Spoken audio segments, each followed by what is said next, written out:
प्रिय बच्चों, कक्षा 11 रसायन विज्ञान की ऑनलाइन पढ़ाई प्रारंभ होने जा रही है। अब आप लोग एकदम ध्यान देकर पढ़ाई कीजिए। आज हम लोग पढ़ेंगे आदर्श गैस समीकरण के बारे में। जिसे कल हमने पढ़ा था बायल का नियम, चार्ल्स का नियम, एक ताप दाब का नियम होता है। उसका मैं वैसे डिफाइन कर दे रहा हूं। क्या है वो ताप दाब का नियम? स्थिर आयतन पर नियमों के बारे में पढ़ रहे थे। आज हम लोग आदर्श गैस समीकरण का अध्ययन करेंगे। अब इसमें चार्ल्स का नियम, बायल का नियम, ये तो हम लोगों ने पढ़ा ठीक से। एक है ताप दाब का नियम, एमॉन्टान का नियम भी इसको कहते हैं। इसमें क्या है कि स्थिर आयतन पर किसी गैस की निश्चित मात्रा का दाब उसके परम ताप के समानुपाती होता है, यानी P समानुपाती कैपिटल T। ताप केल्विन में लिया जाएगा, ये ध्यान रखना। यानी आप लिख सकते हैं कि P1 बटे T1 बराबर P2 बटे T2 बराबर so on up to constant K। तो ये ताप दाब का नियम।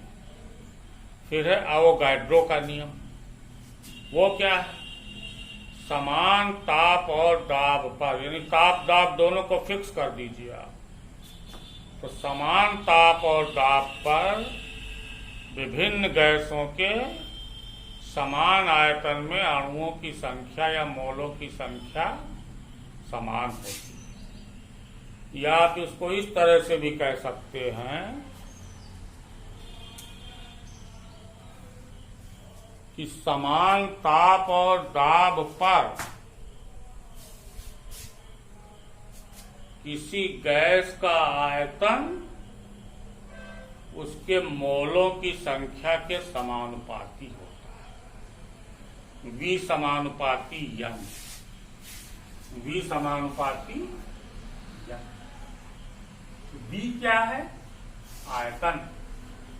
और N क्या है? मोलों की संख्या, नंबर ऑफ मोल्स, ग्राम अणु या ग्राम परमाणु या ग्राम आयनों की संख्या, इसको मोल कहते हैं।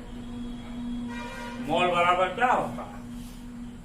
मोल बराबर होता है ग्राम में मात्रा बटे अणुभार।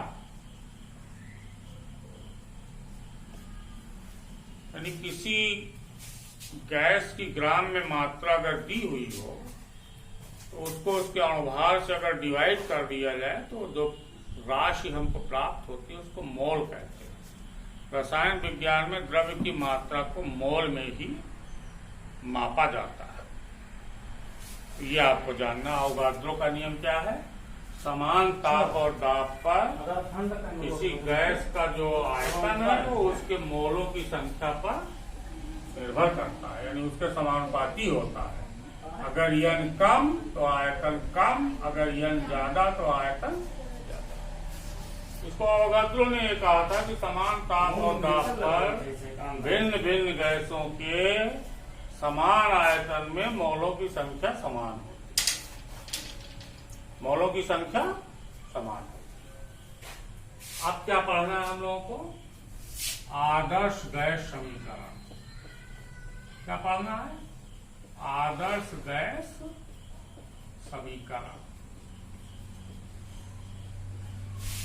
Ideal gas equation. Ideal gas,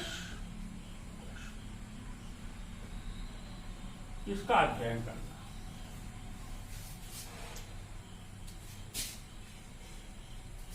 आदर्श गैस वो गैस है जो बायल और चार्ल्स के नियमों का अक्षरशः पालन करे।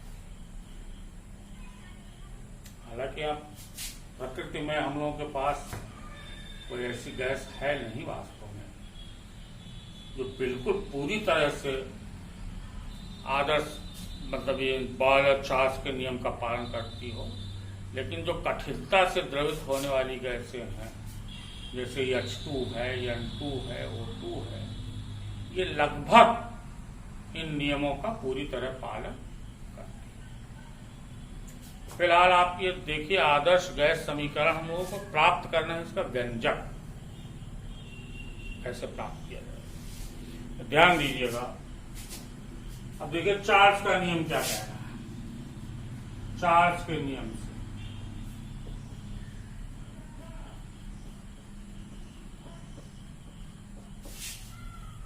V समानुपाती यानी आयतन परमताप से समानुपाती होता है जब दाब स्थिर हो। बायल का नियम क्या कहता है? बायल के नियम से V समानुपाती 1/P यानी स्थिर ताप पर किसी गैस का आयतन उसके दाब के व्युत्क्रमानुपाती होता है। एवोगैड्रो का नियम क्या है? एवोगैड्रो के नियम से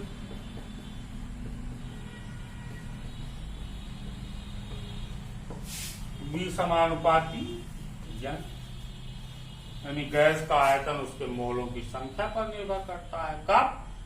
जब ताप और दाब समान, कांस्टेंट।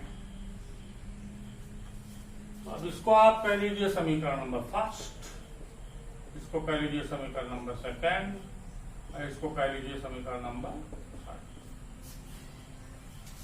तो आप यहां लिखेंगे समीकरण 1, 2 व 3 से। तीनों में V है तो V समानुपाती देखिए क्या हो जाएगा, T इंटू N बटा हो गया, या P को इधर ले आइए, PV समानुपाती N इंटू, ठीक, या PV बराबर यहां R रख दीजिए कांस्टेंट, क्या, तो N into R into R क्या है? R है गैस स्थिरांक, गैस कांस्टेंट। जब समानुपात का चिन्ह हटता है तो एक नियतांक आ जाता है, तो यहाँ K के बजाय R आ जाए, इसको गैस स्थिरांक कहते हैं। इसका मतलब जो हम लोग ज्यादातर यूज करते हैं, R बराबर 0.0821 लीटर वायुमंडल प्रति केल्विन प्रति मोल, R का मात्रा। इसको ISI प्रणाली में अगर लिखा जाएगा तो 8.31 जूल केल्विन प्रति मोल इस तरह से आ जाएगा। अब N क्या है? N बराबर होता है, जैसे मोल बराबर होता है ग्राम में मात्रा बटे अनुभार, तो N बराबर क्या हो गया? ग्राम में मात्रा हो गया W, अनुभार हो गया M। तो यहां आप लिख देंगे PV बराबर W बटे M। ये आपका आदर्श गैस। अब रसायन विज्ञान में हम लोग प्रायः P क्या है? P को कहते हैं दाब, P बराबर दाब। दाब प्रायः वायुमंडल में लेते हैं। V क्या है? आयतन, किसमें लिया जाएगा?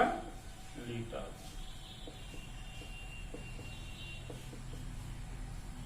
दाब वायुमंडल। W क्या है? ग्राम में मात्रा, ग्राम में। M क्या है? अणुभार,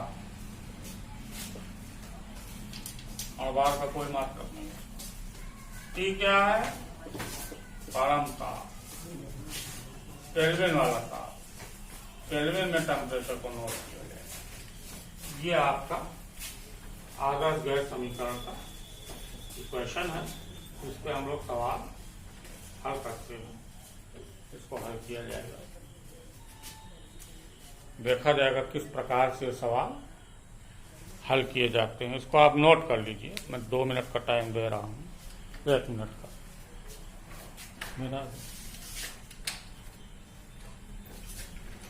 साथ में इसको बता